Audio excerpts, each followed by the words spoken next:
Welcome to the Salmon Runs YouTube. Enjoy the video. In this video, I will explain how to program a Buick Lacrosse keyless remote.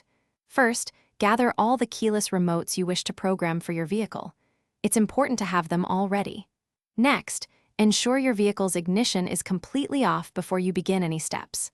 Finally, you'll need to locate the key lock cylinder, which is typically found on the outside of the driver's door. This initial preparation will set you up for a smooth programming process. Now, let's get your vehicle into programming mode. Carefully remove the small cap that covers the key lock cylinder on the driver's door. Then, insert the new, uncut emergency key blade into that cylinder. You'll need to turn the key to the unlock position 5 times within a quick 10-second window.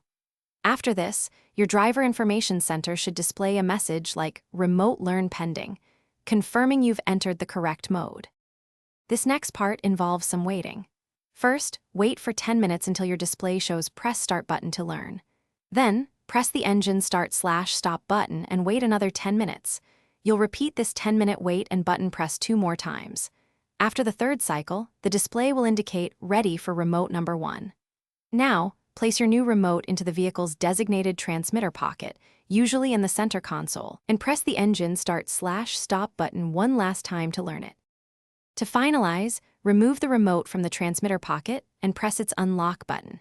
If you have additional remotes, simply repeat the learning steps for each one. Once all your remotes are programmed, press and hold the engine start/stop button for about 12 seconds to exit the programming mode.